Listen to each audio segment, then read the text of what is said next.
Rapid fire का ये अहम सवाल, पसंदीदा राजनेता कौन?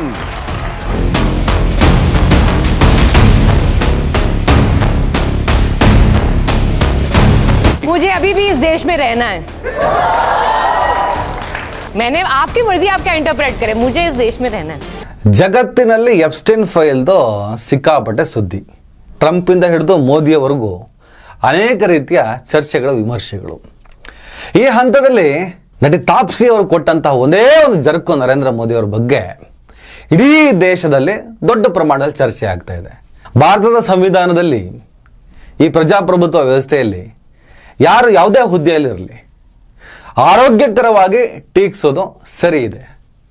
ಇಡೀ ವಿಶ್ವವೇ ಆರ್ಥಿಕ ಕುಸಿತದಿಂದ ತತ್ತರಿಸುತ್ತಿದ್ದಾಗ ಅನೇಕ ರಾಷ್ಟ್ರಗಳು, ಘಟಾನುಘಟಿ ದೇಶಗಳೇ 2008ರ ಅವಧಿಲಿ ಭಾಳ ದೊಡ್ಡ ಪ್ರಮಾಣದ ಆರ್ಥಿಕ ವಿಕೋಪದಿಂದ ಜರ್ಜರಿತಗೊಳ್ಳುತ್ತೆ.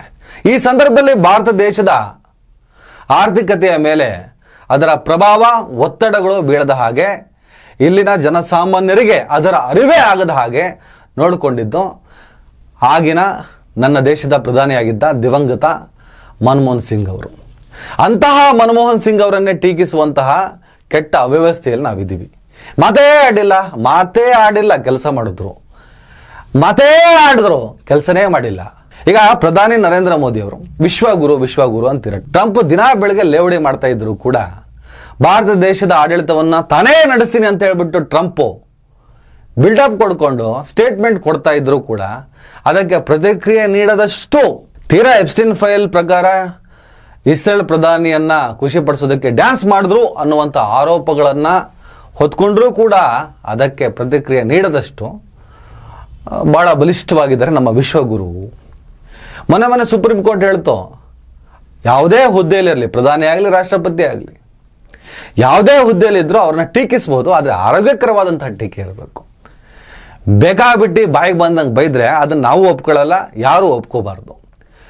ಅವರ ಆಡಳಿತಕ್ಕೆ ಸಂಬಂಧಪಟ್ಟ ಹಾಗೆ, ಆಡಳಿತ ವೈಖರಿಗೆ ಸಂಬಂಧಪಟ್ಟ ಹಾಗೆ ಈ ದೇಶದ ಪ್ರಜಾಪ್ರಭುತ್ವ ವ್ಯವಸ್ಥೆಯಲ್ಲಿ ಸಹಿಷ್ಣುತೆಯ ವಿಚಾರ ಇರ್ಬೋದು, ಅಭಿವೃದ್ಧಿ ವಿಚಾರ ಇರ್ಬೋದು, ಬರೀ ಸ್ಟೇಟ್ಮೆಂಟಿಗೆ ಫಿಕ್ಸ್ ಆದ್ರಾ ಇಲ್ಲ ಏನಾದರೂ ಮಾಡಿದ್ರಾ, ಈ ಥರದ ಚರ್ಚೆಗಳನ್ನು ನಾವು ಮಾಡ್ತಾ ಹೋದಾಗ ಸೈದ್ಧಾಂತಿಕವಾಗಿಯೂ ಕೂಡ ಅವರನ್ನು ವಿರೋಧಿಸುವ ಅಥವಾ ಒಪ್ಪುವ ಕೆಲಸಗಳಾಗ್ತಾ ಇದ್ದಾಗ ಅದನ್ನು ಕೆಂಗಣ್ಣಿನಿಂದ ನೋಡಿದ್ರೆ ಅದಕ್ಕೆ ಅರ್ಥನೇ ಇಲ್ಲ.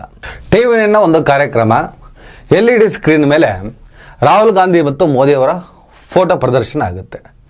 ಅದನ್ನು ತೋರಿಸಿ ಆ್ಯಂಕರ್ ಕೇಳ್ತಾನೆ, ನಿಮ್ಗೆ ಇಷ್ಟದ ರಾಜಕಾರಣಿ ಯಾರು ಅಂತ.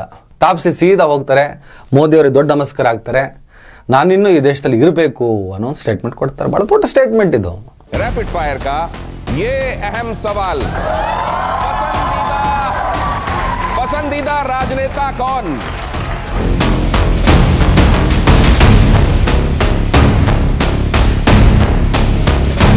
मुझे अभी भी इस देश में रहना है। मैंने आपकी मर्जी, आप क्या इंटरप्रेट करें, मुझे इस देश में रहना है। ದಿನ ಬೆಳಗ್ಗೆ ಈ ದೇಶದಲ್ಲಿ ಏನು ನಡೀತಿದೆ, ಯಾವ ರೀತಿಯ ಸಂಘರ್ಷ ಆಗ್ತಿದೆ, NRC ಅಂತೆ, CAA ಅಂತೆ, SIR ಅಂತೆ, ಈ ಪ್ರಕ್ರಿಯೆಯಲ್ಲಿ ಯಾರನ್ನ ಟಾರ್ಗೆಟ್ ಮಾಡಲಾಗ್ತಿದೆ, ಯಾರನ್ನ ಬಲಿ ಹಾಕಲಾಗ್ತಿದೆ, ಹೇಗಿದೆ ಈ ದೇಶದ ಇವತ್ತಿನ ಸ್ಥಿತಿಗತಿ, ಅಭಿವೃದ್ಧಿಯನ್ನು ಹೊರತುಪಡಿಸಿ ಮತ್ತೆಲ್ಲದೂ ನಡೀತಿದೆ. ಧಾರ್ಮಿಕ ಸಂಘರ್ಷಗಳು ಮಿತಿ ಮೀರಿ ಹೋಗಿದೆ.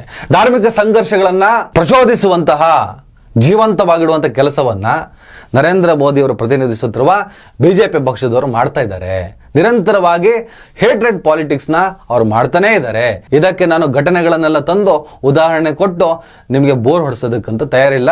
ನೀವು ಹೋಗಿ ಗೂಗಲ್ ಮಾಡಿದ್ರೆ ಅಥವಾ ನೀವು ಕಣ್ಬಿಟ್ಟು ಅಕ್ಕಪಕ್ಕ ಈಗ ನೋಡಿದ್ರೆ ನಿಮಗೆ ಕಾಣಿಸ್ತದೆ. ನಮ್ಮ ಕರ್ನಾಟಕದ ರಾಜಕಾರಣಿಗಳು, BJP ರಾಜಕಾರಣಿಗಳಿಂದ ಹಿಡಿದು ಇಡೀ ದೇಶದಲ್ಲಿ ಹೇಟ್ ಪಾಲಿಟಿಕ್ಸ್ನ ಮಾಡ್ತಿದ್ದಾರೆ.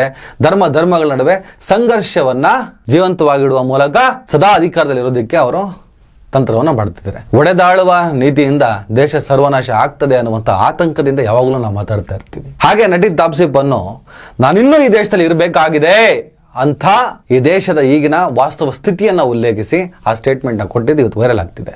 ಬೈಯೋರು ಬೈತಿದ್ದಾರೆ, ಸರಿಯಾಗಿ ಮಾತಾಡಿದ್ದಾರೆ ಅಂತ ಹೇಳ್ಬಿಟ್ಟು ನನ್ನಂತರ ಅವರನ್ನು ಅಪ್ರಿಷಿಯೇಟ್ ಕೂಡ ಮಾಡ್ತಿದ್ದಾರೆ. ನರೇಂದ್ರ ಮೋದಿ ಅವರ ಸಿದ್ಧಾಂತ, ಆ ಪಕ್ಷದ ಸಿದ್ಧಾಂತ, ಅವರ ತತ್ವದ ಸಿದ್ಧಾಂತ, ಆ ಸಂಘದ ಸಿದ್ಧಾಂತದ ವಿರೋಧಿಗಳು ನಾವು. ಅಟ್ಲೀಸ್ಟ್ ಯಾವುದೇ ತತ್ವದಿಂದ ಅವರು ಅಧಿಕಾರಕ್ಕೆ ಬಂದರೂ ನನ್ನ ದೇಶದಲ್ಲಿ ಪ್ರಜಾಪ್ರಭುತ್ವ ಅನ್ನುವಂಥ ಒಂದು ತತ್ವ ಇದೆ, ಸಂವಿಧಾನ ಅಂತ ಒಂದು ತತ್ವ ಇದೆ, ಸಹಬಾಳ್ವೆ ಅಂತ ಒಂದು ತತ್ವ ಇದೆ, ಸಾರ್ವಭೌಮತ್ವ ಅಂತ ಒಂದು ತತ್ವ ಇದೆ. ಆ ತತ್ವಕ್ಕೆ ಪೂರಕವಾಗಿ ನಡ್ಕೋಬೇಕಾಗ್ತದೆ. ಕೆಲ ಸಮುದಾಯಗಳನ್ನು ಧಿಕ್ಕರಿಸಿ ಅವರನ್ನು ದೂರ ಇಡ್ತೀವಿ ಅಂತ ತೋರಿಸ್ಕೊಂಡು ಹೇಟ್ ಪಾಲಿಟಿಕ್ಸ್ನ ಮಾಡ್ತಾ ಬಂದರೆ, ಈ ದೇಶದ ಸಾರ್ವಭೌಮತ್ವವನ್ನು ಒಡೆಯುವಂತಹ ಅಧಿಕಾರವನ್ನು ನಡೆಸಿದ್ರೆ ತಾಪ್ಸಿ ರೂಪದಲ್ಲೋ ಬೇರೆ ಯಾವುದಾದ್ರೂ ಒಂದು ಸ್ವರೂಪದಲ್ಲೋ ಎಲ್ಲದೂ ಕೂಡ ಬಹಿರಂಗ ಆಗೇ ಆಗ್ತದೆ. ಹಾಗೆ ಈ ಸ್ಟೇಟ್ಮೆಂಟ್ ಇನ್ನೊಂದು ಅರ್ಥವನ್ನು ಕೊಡುತ್ತೆ. ಸೀದಾ ಹೋಗ್ತಾರೆ, ನರೇಂದ್ರ ಮೋದಿ ಅವರಿಗೆ ನಮಸ್ಕಾರ ಮಾಡ್ತಾರೆ, ನಾನು ಇನ್ನೂ ಈ ದೇಶದಲ್ಲಿ ಬದುಕಬೇಕು ಅಂತ ಹೇಳ್ತಾರೆ. ಅಂದರೆ ಮೋದಿಯವರು ನಂಗೆ ಇಷ್ಟ ಇಲ್ಲ ಅಂತ ಹೇಳಿದ್ರೆ ನನಗೆ ಇಲ್ಲಿ ಸಮಸ್ಯೆ ಆಗಬಹುದು ಅನ್ನೋ ಅರ್ಥ ಕೂಡ ಕೊಡುತ್ತೆ.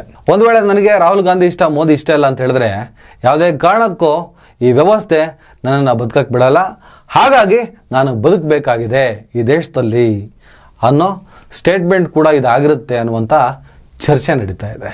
ಅಸಲಿಗೆ ತಾಪ್ಸಿ ಯಾವ ಅರ್ಥದಲ್ಲಿ ಹೇಳಿದ್ರು ಅನ್ನೋದನ್ನು ತಾಪ್ಸಿಯೇ ವಿವರಣೆ ಕೊಡುವವರೆಗೂ ಈ ಚರ್ಚೆ ಮತ್ತು ವಿಮರ್ಶೆ ನಡೀತಾನೇ ಇರುತ್ತೆ. ತಲೆಗಂತೂ ಹುಳ ಬಿಟ್ಟಿದ್ದಾರೆ, ಚರ್ಚೆ ನೀವು ಹೇಗೆ ಬೇಕಾದರೂ ಮಾಡ್ಕೊಳ್ಳಿ. ತಾಪ್ಸಿ ಹಿನ್ನೆಲೆ, ಅವ್ರು ಬೆಳೆದು ಬಂದ ರೀತಿ, ಅವರ ವ್ಯಕ್ತಿತ್ವ, ಅವರ ವಿಚಾರಧಾರೆ ಗೊತ್ತಿರೋದ್ರಿಂದ ಅದರ ಕಾಂಟೆಕ್ಸ್ಟ್ ಹೀಗಿರಬಹುದು ಅಂತ ನಾನು ವಿಮರ್ಶೆ ಮಾಡಿದ್ದೀನಿ. ತಾಪ್ಸಿ ಜಾಟ್ ಸಿಖ್ ಕುಟುಂಬದಿಂದ ಬಂದವರು, ಹುಟ್ಟಿದ್ದ ನವದೆಹಲಿಯಲ್ಲಿ.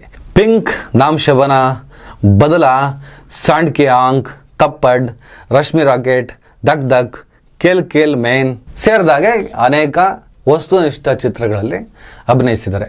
ಏನಿವೆ, ತಾಪ್ಸಿ ಅವರು ಸಿನಿಮಾಗಳ ಮೂಲಕ, ವ್ಯಕ್ತಿತ್ವಗಳ ಮೂಲಕ ನನಗೆ ತುಂಬ ಇಷ್ಟವಾದ ನಟಿ. ಇವತ್ತು ಈ ಸ್ಟೇಟ್ಮೆಂಟ್ ಕೊಡುವ ಮೂಲಕ ನೇರವಾಗಿ ಈ ದೇಶದ ವಾಸ್ತವ ಚಿತ್ರಣವನ್ನು ವ್ಯಂಗ್ಯದ ಮೂಲಕ ಬಹಿರಂಗಪಡಿಸಿದ್ದಾರೆ.